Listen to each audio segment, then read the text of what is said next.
Hello, I'm back, and this is the actual last Q&A session, which we put up for questions just before the prize giving here in Les Sables d'Olonne, and so I've got quite a few. There's about 35, I think. I haven't read most of them, although some funny things happened there.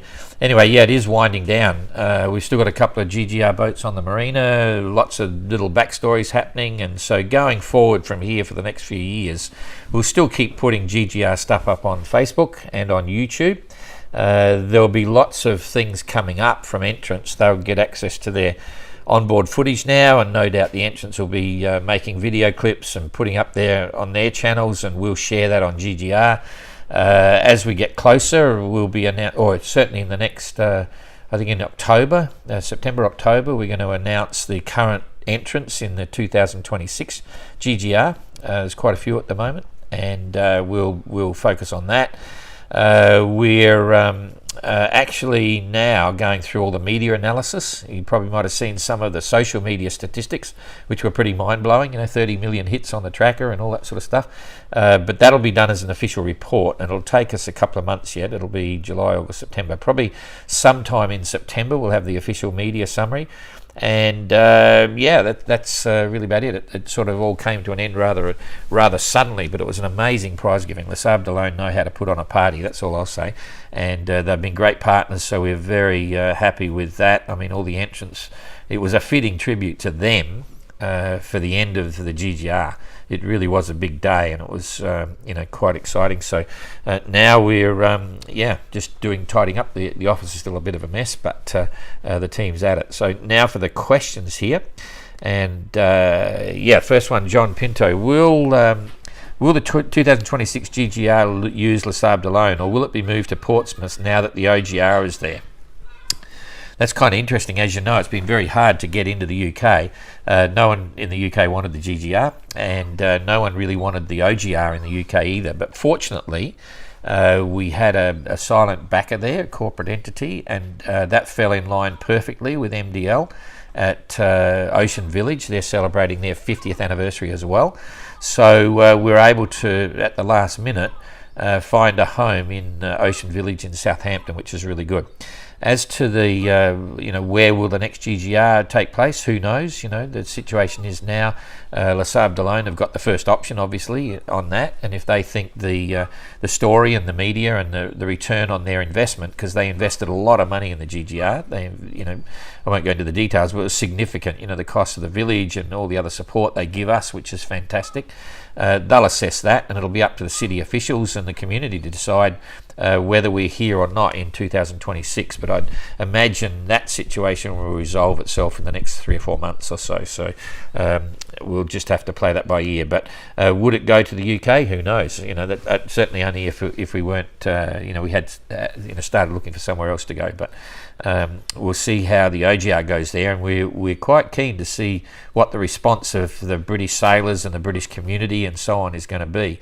Certainly MDL are behind it, and the Southampton City have also now got behind the stopover. They're promoting a lot of stuff, and it'll be. Let's hope we get a big chunk of support from the UK for OGR.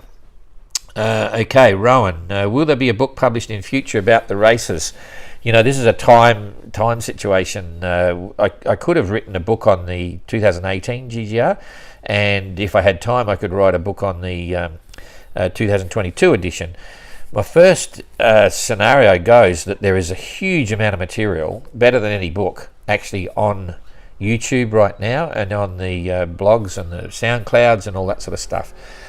So let's wait and see. I mean, we're pretty busy with the OGR now, and it certainly there's some interesting stories to be told, and it may happen, but I don't want to commit to it at the moment. So let's wait and see. Roberta, has there been discussions about eliminating the film drop for the next race? Live feeds from the boats would be wonderful. This is an interesting one. Yes, live feeds from the boats would be wonderful, but if you remember, Kirsten's mandatory tweets, which are required for safety reasons, consisted of all okay, just a few letters. And some of the others, the entrants have expressed very clearly that they don't really enjoy the disruption of having to make their weekly phone calls and other bits and pieces, because they're wrapped up in their own world. There's a whole issue there that the GGR first and foremost is for the entrants. I've got to stress that. The ethos is there, to make it for the entrants, because they're everything, and it's what I wanted to do if I had have competed in the 2018 edition. And I remember when I sailed across the Atlantic in my little mini tracker, I had to do a daily tweet right on the satellite phone, and I didn't really I would have been quite happy not even to do that daily tweet. So I can assure you there will never be live videos off the boats in the GGR. And I think the level that we're at with the coverage now, using the satellite phone and for weekly calls plus the daily tweets, film drops and bits and pieces, that's about where it's going to sit. It's a very, we were very, very happy with the amount of information we were able to give the GGR family all around the world, and it's growing exponentially. And there's more and more, this time, non-sailors following it with their eyes hanging out, thinking this is crazy, And so we think the mix of coverage is right. It's not going to get any greater. Eliminating the film drops? No. The film drops are part of the history of the race. In 1968, in the Sunday Times edition, Sir Robert Knox-Johnson and Bernard Matessia, they were always looking to get to places to stop and pass over letters and pass over their films. So that included, pretty much all the way through, Canaries, Cape Town and Hobart. And also going around Trinidad was where Matessia went. So they're established in the course now. That will never change. All the boats will have to make their way to Cape Town, and the course, as we've said it now, will be the same in 2016. The issue of the Punta del Este film drop is being cancelled. That was set up there because we thought we may have got a title partner, like a big sponsor, and it would have been advantageous to them. The entrants were quite happy to bypass that on the way out, or one entrant was disappointed because he had wanted to see his family and that stop as well. But anyway, so it stands. Forget Punta del Este unless we get a big title partner, but we may even have a close look at that as being, do we want to do it? It was nice to go from Hobart all the way back without a break for the entrants, So that's the status there. What band played at the prize giving party from Cheryl? It was a band called UK on the Rocks. They're based in Nantes, and they were just completely off the planet. They were fantastic. We were having a sort of a dinner down below on the beach, a simple dinner with the GGR entrants, and I'd been down there. I knew the band was playing. I went up and had a look, and it was like, crikeys, how can you leave them? They were just fantastic. So yeah, very cool group. Okay, I'm gonna. They go down here. Did I miss one then? No. Okay, John Pinto. After hearing feedback from the skippers this week, are you making any changes from the notice of race for 2026? Yeah, there's a few little changes, but not so much from hearing from this week. It's things that we picked up on the way around. I won't go into them all now, but things like the wind vanes, they won't be able to modify the wind vanes from standard unless they notify both the manufacturer and us for comment. There's a few other little things off the top of my head now. I'm not set up for this question, but you can always download the notice of race. It's free on the website. Just go to the race and it'll show you where to download it, and you can actually read everything that's happening, but not major changes. There's no structural changes. There's just some little fine details. Can the Kensington share one? Sorry, I missed that one. Okay, Guido. Was there a mandatory list of equipment? If so, where can I find it? And can any of the contestants share one?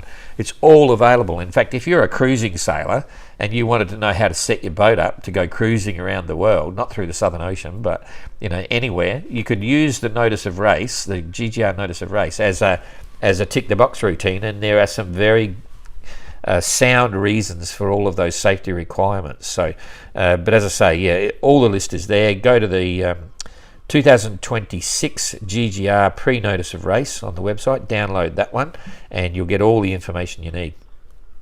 Will Bailey, I'd like to know in some detail why contestants are so reluctant to use a Jordan Series drogue. Well, this is a bit of an interesting question. First of all, it's got nothing to do with the Jordan Series drogue. First of all, there are different camps on should you put a drogue out, shouldn't you put a drogue out at all and keep the boat moving fast. Are warps better than drogues? Is a series drogue better than a tyre on the end of a bit of rope? There's all these sorts of questions, and it's very much a personal choice. If you've read the Storm report from the 2018 edition that Sir Robert Knox-Johnson put together and with the entrance, it's a very interesting report, and different people have got different opinions. So I'm of the school that if it's at all possible, you're better off keep the boat moving, rather than slowing it down. If the handling becomes an issue, there's two things, my personal opinion, that you can do.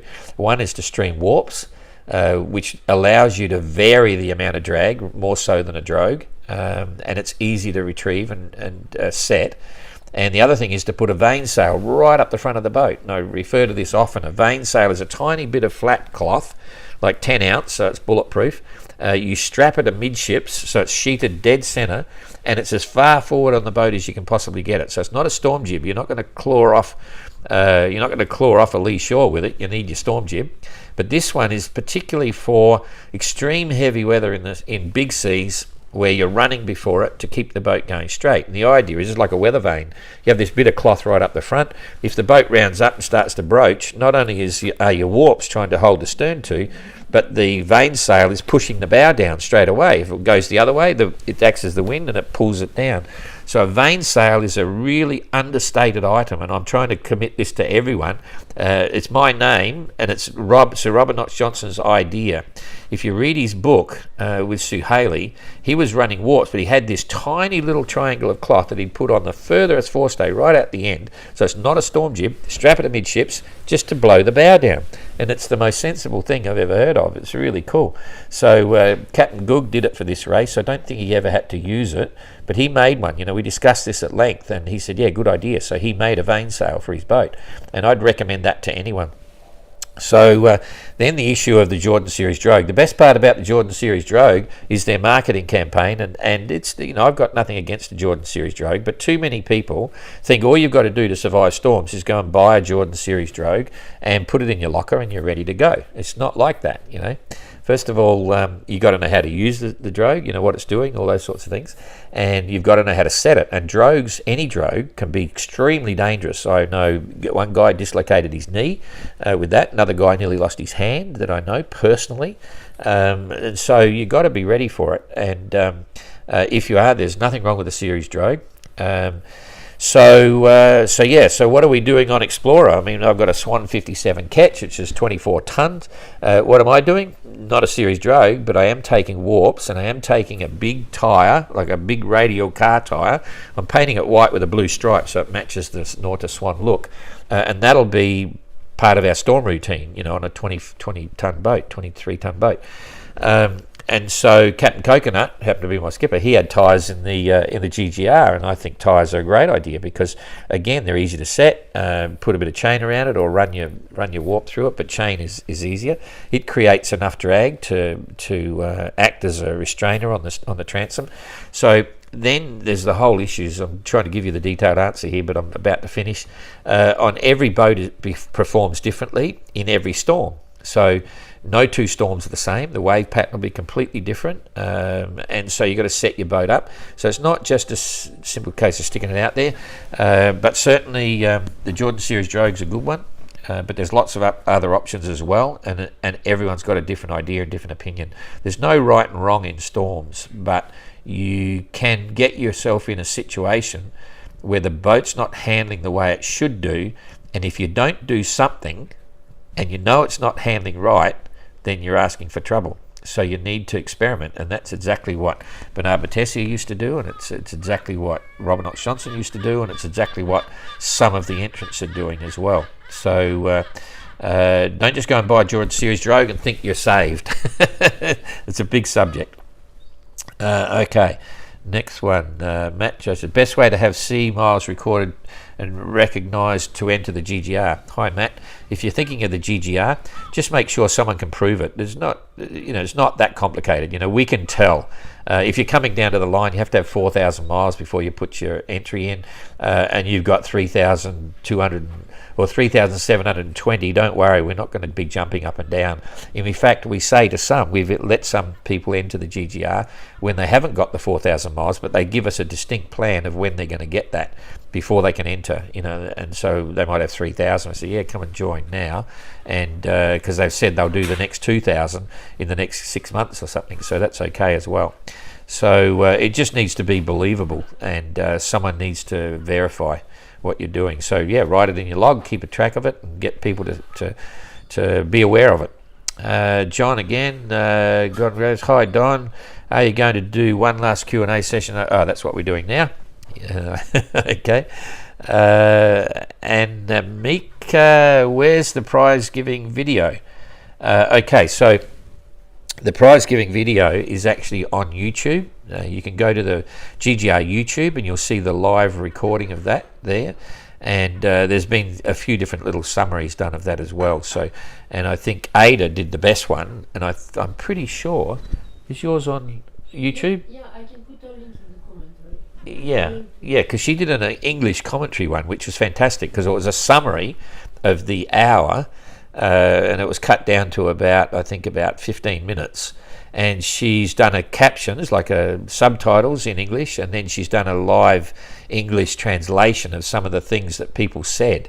And some of the things they said were really quite stunning. In fact, Yannick Moreau, the mayor, what he said was really quite significant, and I didn't even realise until I saw Ada's translation like 2 days later. And what he said was fantastic. In fact, I've picked it out and I'm going to quote it at other times. It was really quite poignant what he said. So check out GGR YouTube and check out Ada's. Yeah, Ada's going to put a comment on these Q&As so you can see how to link to it.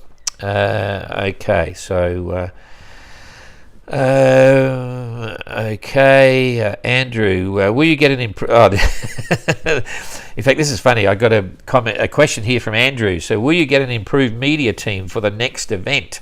And at some stage, I answered about 6 or 7 of the next questions because I thought it was just comments, and I didn't realise I was actually answering questions from the Q&A, which I could have done now. But I think I'll just read you my answer on that. This is what I wrote to him at the time. The current media team is doing and has done a great job, and we are very grateful and happy with the results. It's all about getting the story out, and that was absolutely achieved. Our coverage is like no other event in sailing, and we are very proud of that and the compliments we receive. Bravo to them and all the skippers who provide the bulk of it, because it's actually the skippers that are providing all the media that we've just put out there. We do not have $1 million budget, and will never become an America's Cup or Sailing GP. In other words, like their coverage is like, wow, I love it, it's great. But we'll never be like that. It's a different sort of event or a different adventure. But we do love watching that. So I can't read the last bit of the sign on it, but this is the GGR, which it is. It's a different animal. So we hope you enjoyed the ride. We certainly did, and thanks for all the other people there that passed emotions on that comment and complimented our coverage. Because it's something special, and we've discussed this a lot with the OGR even, that we're basically going to do the same thing with the OGR because we know it works, and we know that it's covering it the way we would like to see an event. When I say we, it's Ada and me and Jack and Georgie and everyone in the team. We say yeah, GGR is great. It's real, it's live. It's not live vision that you just sort of watch on a screen and it goes from your eyes to your brain. It's all this information, and you can get absorbed as much or as little as you like, and you really feel for what's happening. So we're going to do the same thing for the OGR, which will be quite interesting. Different animal because there's a lot of crew on the boats and stuff like that, but generally it's going to be a pretty interesting ride again. Okay, Philip, do you have any merchandise to sell? Yes, we do here in the office, but it's just a nightmare to try and get things out. And I've got to say, we're a little bit embarrassed that we haven't been able to establish a shop. But we're all incredibly busy, and someone, we experienced this last time, someone call up and buy a hat or something, and we got to package it up, we got to walk it down to the post office, send it out, and it just takes so much time. Anyway, we're still, we've just ordered, 40,000 euros worth of merchandise for the OGR, and we got to work out how we handle a lot of that. So when we do, there's complications with the shop, legal systems and blah, blah, blah. Anyway, we'll see what happens. So no real answers yet, but we've got it here, but it's very hard for us to get it out. So sorry to disappoint so many on that, but we'll hopefully come up with a solution, certainly for the next GGR, and we'll see how we go. Stephen Eddy. I sort of know Stephen Eddy. I've never met him. He's an interesting guy. We've had lots of conversations. He's helped us in the editions of the race, volunteered for us with all sorts of things. And he says, who will sponsor the 2026 GGR? Who would be so lucky? Oh, I have no idea, Stephen. But let's just see. Okay, Josh Browning. In one of Ian's interviews, he mentioned he grabbed his iPhone. I didn't think they were allowed. Is this part of the safety ditch bag? Yes, it is. Their iPhones are actually sealed in a bag, so that if they end up in a port, you know, they've at least got their iPhone with them. They can break the seal and take it out. But interestingly, one of the things that we learned from this edition of the GGR was something that Kirsten was having trouble trying to find Tapio in his life raft. Now, she had an iPhone on board. We have an AIS transponder on each of the boats that the entrants can't read. Other boats sailing past can pick up the AIS signal from the GGR entrant, tell them the size of the boat, the name of the boat, its solo, and where it's going. But the entrant can't read that. There's no screen. And the way you program that AIS is using an iPhone before the start. So you program it, and your iPhone is the AIS screen. And you can read where other ships are and so on, but they're locked away and they can't be seen. So what we'll be doing in the 26th edition is it will be mandatory to have your programming iPhone on the boat, sealed in a bag, and then anyone in a life raft, they'll have their PAB, which is a personal AIS beacon, with them. So if they're in the life raft and they know someone's getting close, they can turn that PAB on, and the entrant using their AIS receiver and the screen on their iPhone will be able to narrow down where they are and zoom straight in on them. So that's a little upgrade for 26. But yeah, they have that iPhone in their bag, in their communications bag or ditch bag. Simona, is Kirsten still living on the boat? She was, but she's not now. She's, in fact, I'm not sure where she is. She went back to Cape Town for a while, came back to the prize giving, and then went over to England to catch up with Tracy Edwards and her team. And she's had lots of invitation to go different places. She came back here, and they had to move the boat to give her some privacy while she worked on the boat. And I'm not sure whether she's here at the moment or not. But yes, she's been living on the boat. So, we're nearly through them. Franz, please don't forget to do a final interview with Jeremy. I still can possibly do it. What happened was we missed out on Goog and we missed out on Jeremy because they all got very busy when it's happening, you know, and I think Jeremy's on just about sold his boat. Goog's gone back to Austria, left his boat here. So that's maybe a possibility, but I'll have to wait and see. So if we can, we certainly will. Anyway, that's the last of the questions. That's cool. So that's the last of the GGR questions and answers. As we go forward, as we've got entrants, next year, not next year, the year. Well, there'll be different times when we start talking to the entrants live. You know, we do interviews. It's good fun to talk to when they're a couple of years out. And the film of the 2022 edition of the GGR will probably be out sometime early next year. They'll do a distribution, hopefully around the world and things like that. The GGR 2018 film, Voyager Madman, is out. You can get that on Vimeo now through the website, and it's about to be released on all the other platforms. But the other platforms will be giving the 90-minute version. Okay, and not the long play. The long play is just through the GGR. There'll be a Spanish. We've got a volunteer doing a Spanish subtitles for us at the moment. So there'll be a Spanish version, and later on we want to do an Italian version, and maybe even a German, but maybe not. We'll see of that film. So that's about it. So good luck. Jane's going to chop me off in a minute. Jane. And occasionally we'll pop up and do something, but yeah, look forward to seeing you again soon. Thanks a lot.